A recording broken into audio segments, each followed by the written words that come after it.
Funding for the Islip Arts Council's Historic Homes and Houses of Worship is made possible by the generous support of the Robert David Lyon Gardner Foundation. Learn more at rdlgfoundation.org. Welcome to the Islip Arts Council Historic Homes and Houses of Worship series. This program was made possible by the Robert David Lyon Gardner Foundation. The goal of this grant is to enhance public visitation to historic homes and introduce a new purpose for touring the venue by including art and music. In this unique series, the guided tour of each location is enhanced by a musical performance by selected artists whose style fits the period of the home, or in some cases, the location of the home. Every concert was recorded inside these amazing locations. Our cameras will give you a glimpse into the elegance of these homes, but there's so much more to see.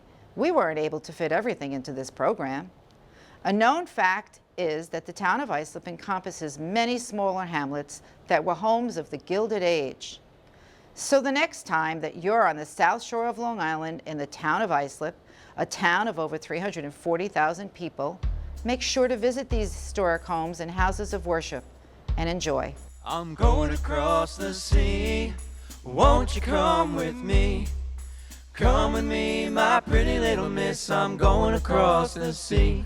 Welcome to the Long Island Maritime Museum. Our mission is to preserve Long Island's maritime history and to share it with the public. We were founded in 1966 and our property used to be part of the Meadow Edge Estate. When Florence Bourne married Anson Wales Hard, her father, Frederick Bourne, gave her this property as a wedding gift. The building behind me is our main building. That was her garage. So she had a pretty good wedding gift if you asked me. Going across the sea, won't you come with me? So when you enter this building, we're able to show our visitors the story of shipwrecks and the U.S. Life-Saving Service and the impact that the Life-Saving Service played in shipping. We have this amazing shipwreck map that shows all of the shipwrecks that we know of on Long Island. We've also got some interactive screens there so you can play games based on Long Island history, look up different wrecks in the Life-Saving Service, but you really just have to come experience it yourself. Going across the sea, won't you come with me? We've got our oyster house, and that tells us the story of how Long Islanders harvested oysters from the sea. We've got our boat shop, and that shows how Long Islanders are still creating these products that go on the Great South Bay. We've got our small craft building, and that shows us all of the historic boats that have been made or used on Long Island. And we've also got our Bayman's Cottage, and that shows the story of how a family lived in the 1900s on Long Island. Here we have a bunch of wonderful events. We put on our annual Seafood Fest every year, our boat burning. You know, it's a really great time for everyone. It's a family-friendly event. We typically have music, and it's just a really, really fun night. So there is a tradition behind our boat burning. Some of it dates back to Viking practices, other parts are just old maritime practices. We think it's a very fitting end that, you know, an old boat is burned. It makes room for this new raffle boat. And you know, one family gets to go home with this gorgeous wooden boat. So we're inside the Frank F. Penny Boat Shop. Originally, this building was actually built as the laundry building for the Brooklyn Hotel in Santa Mauritius. When the hotel burnt down, Frank Penny decided this would make an amazing boat shop. And you know, that's the purpose it served since then. It's interesting, a lot of the buildings on our property were not originally in this location. This building was floated down the Great South Bay. There are photographs of it. Immense effort to take a building this large and move it. We have our volunteers working, and they build wooden boats from scratch for us to raffle off every year. They also refurbish old boats like the one behind me. They have some sort of connection to the sea or the bay. We have some volunteers who are 90 years old in here speaking to younger gentlemen who have just retired. But this is also open to visitors 3 times a week. And that's the incredible part, because we'll get children who have no exposure to how boats are made. They're just used to seeing them on the water, and they get to learn from these gentlemen how it all happens from design all the way through to finished product. Every year, we have volunteers build a new wooden boat from scratch. And we typically raffle those off as a big fundraiser for our museum. Those funds go into our education programs, into being able to reach new audiences and new demographics.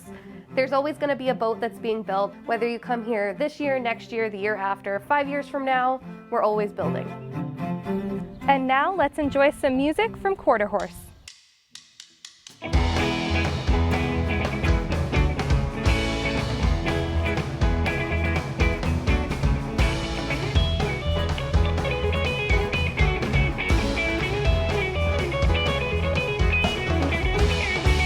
Up on the mountainside they lived a man, worked in ways I'll never understand.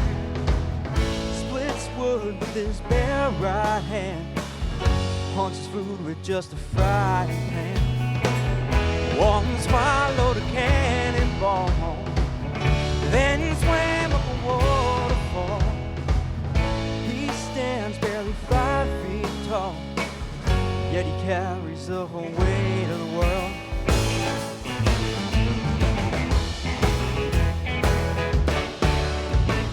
Willie, everyone's counting on you.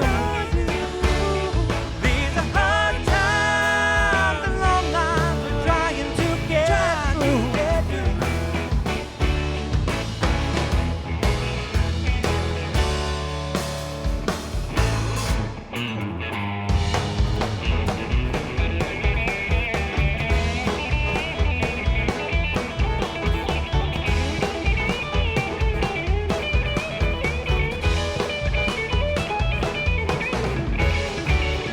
He wrestles with them bears, they say.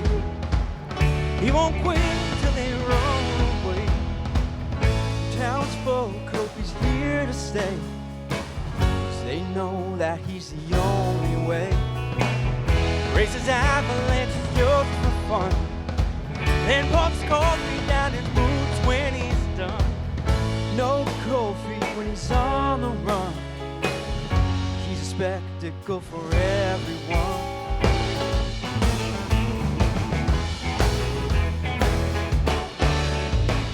Willie, everyone's counting on you. These are hard times and long lines we're trying to get through.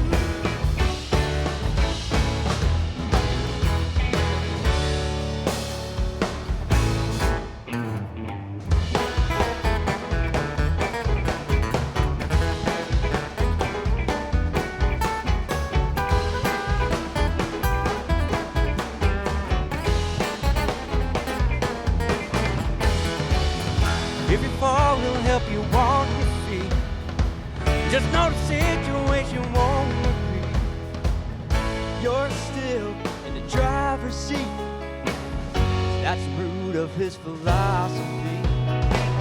Some run crooked from the start, some run away from doing their part. They run, but they don't get far. Doesn't make a difference who you are. Willie, everyone's counting on you. These are hard times and long lines we're trying to get through. Willie, everyone's counting on you. These are hard times and long lines we're trying to get through.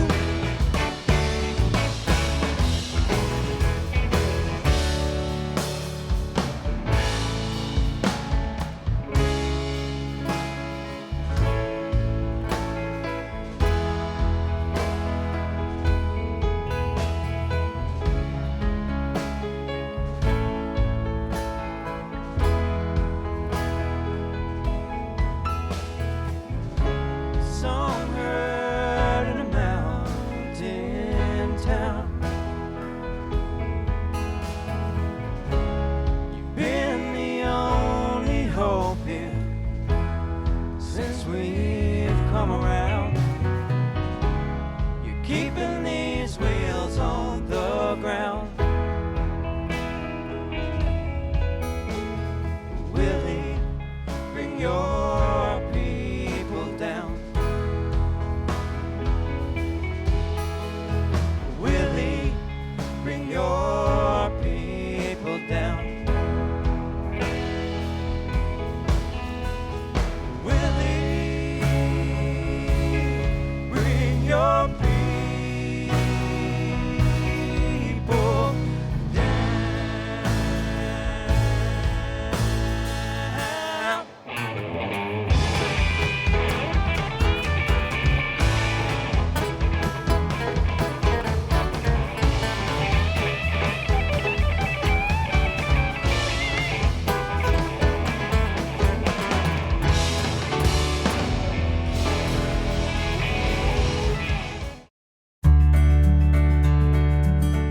Welcome to the William Rudolph Oyster House. This is a National Historic Landmark, and we are very proud of this building, which really just tells this amazing story about the oyster industry on Long Island. The original purpose of this building was to process the oysters that were brought in from people who harvested them. So it's showing its original purpose. Not many people know it, but Blue Point oysters were the only oysters Queen Victoria would serve in Buckingham Palace. In here, we're really looking at how oysters were harvested from the Great South Bay, how they were processed, and how they were shipped. This business was incredibly large. If you were an oysterman, you would each have to open 5,000 oysters a day to make a living. Oyster season is any month with an R in it, and that's September through April. People think of oysters, they don't always realize that people were doing the hard work when it was really, really cold. So they would have to saw through the ice and tong those oysters up in winter. So the reason they had to harvest during the winter is due to the oyster's reproductive cycle. So during the summer months, they're actually spawning, and then you would go out and harvest them when they're not reproducing.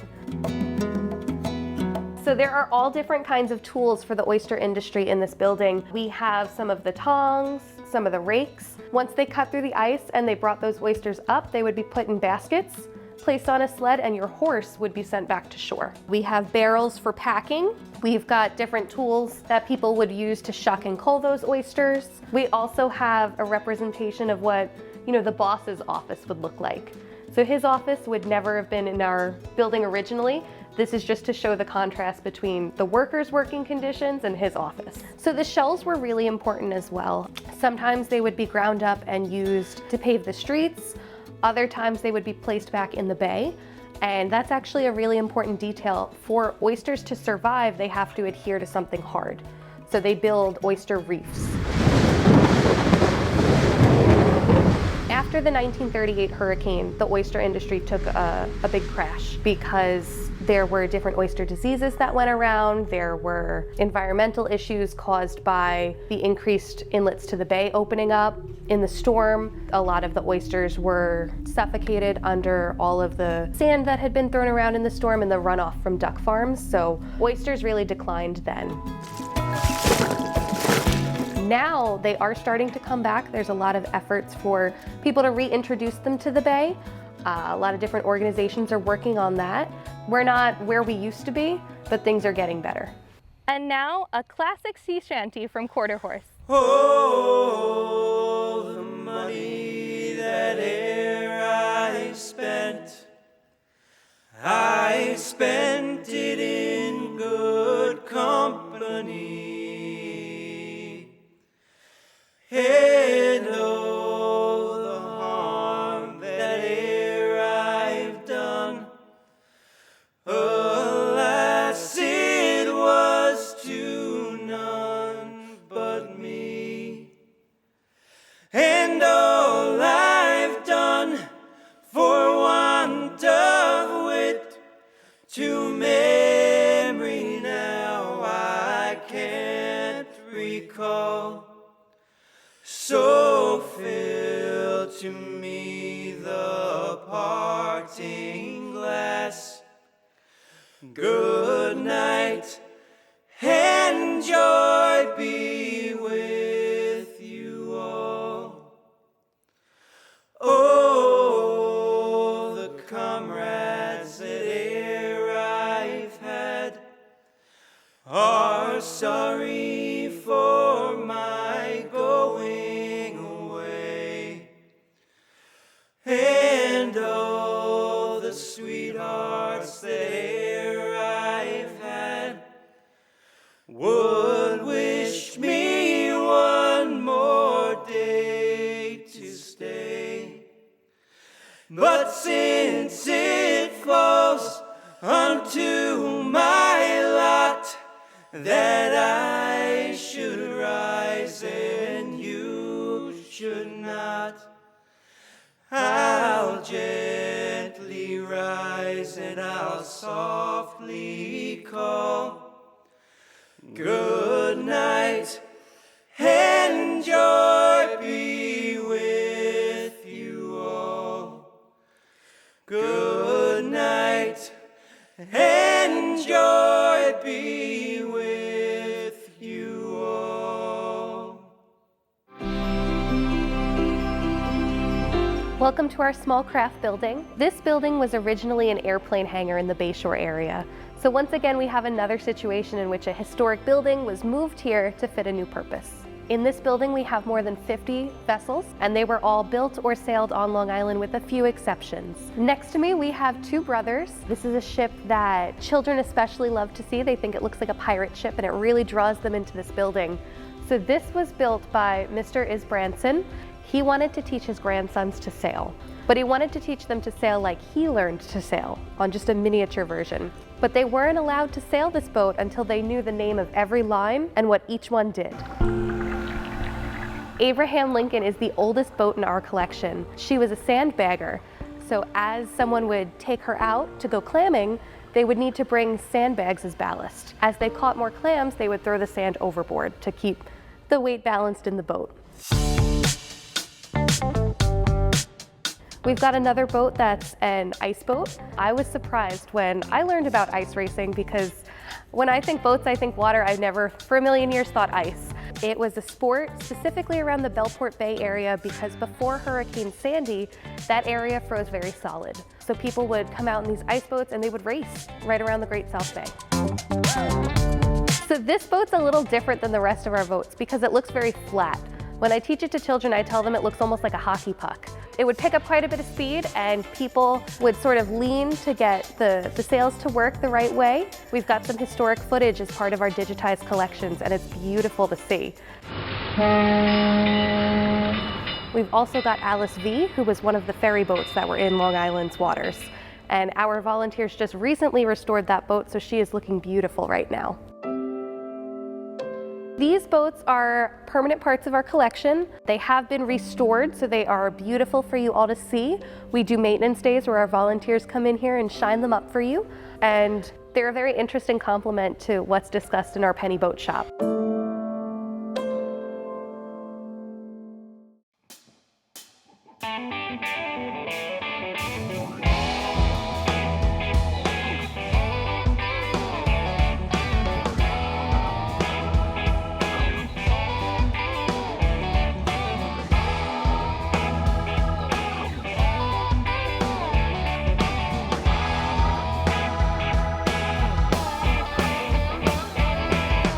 You sure could tell a lie. I blink and rub my eyes. Thought you were sent down from above,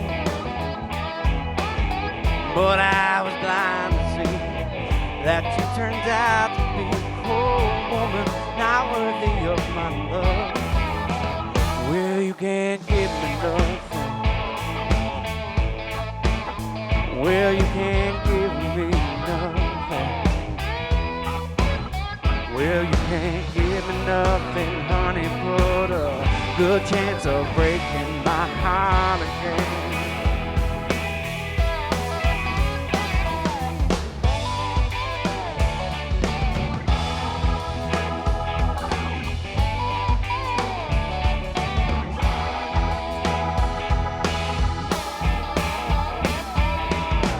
Wish I'd known from the start, but here I'm torn apart.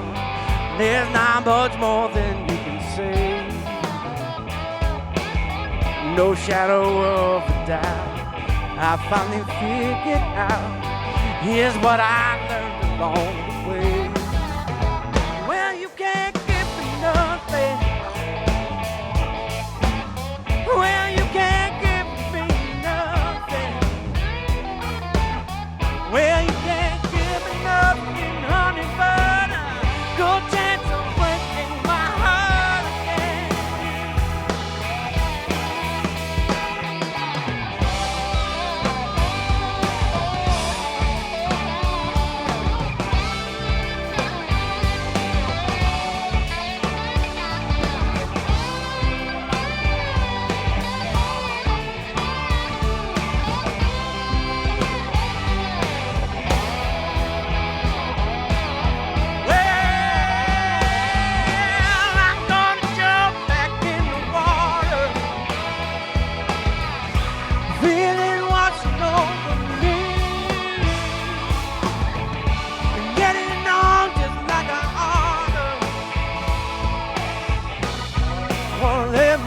Be free.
turning her head round into the weather. Welcome to the Bayman's Cottage. This was the historic home of the Beebe family, and it was built in 1890. So originally this building was on the street behind us on West Avenue, and it was moved up to our museum to become a part of our collections. So this family was probably middle class, maybe upper middle class. Some of the decorations inside the home were not original to the home, and you're able to see how this family lived in the late 1800s, early 1900s. One of my favorite parts about this building is that it looks almost like the family stepped out for a moment and the visitor was able to step in.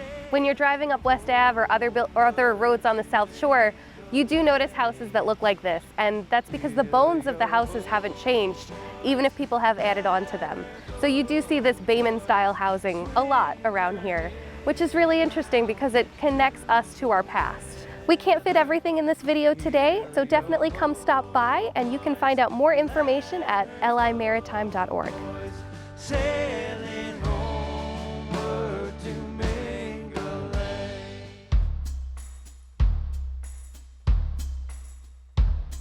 I'm going across the sea. Won't you come with me? Come with me, my pretty little miss. I'm going across the sea.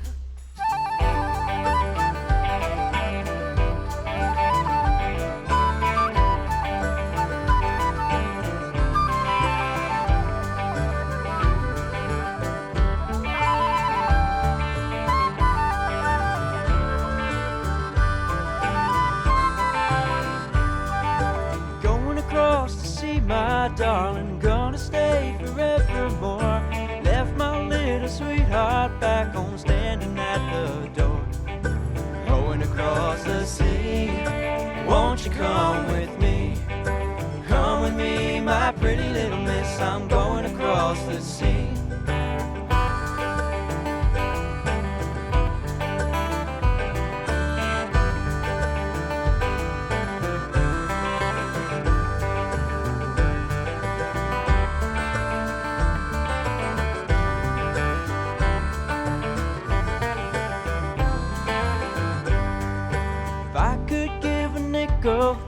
If I could only give a dime, if I could give $1 bill to call her name as mine. Going across the sea, won't you come with me? Come with me, my pretty little miss. I'm going across the sea.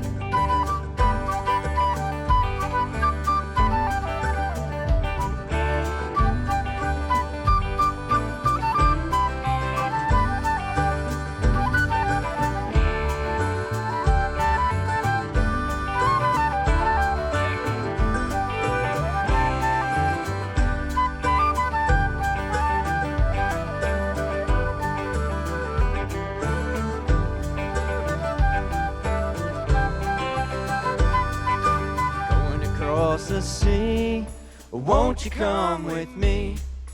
Come with me, my pretty little miss. I'm going across the sea.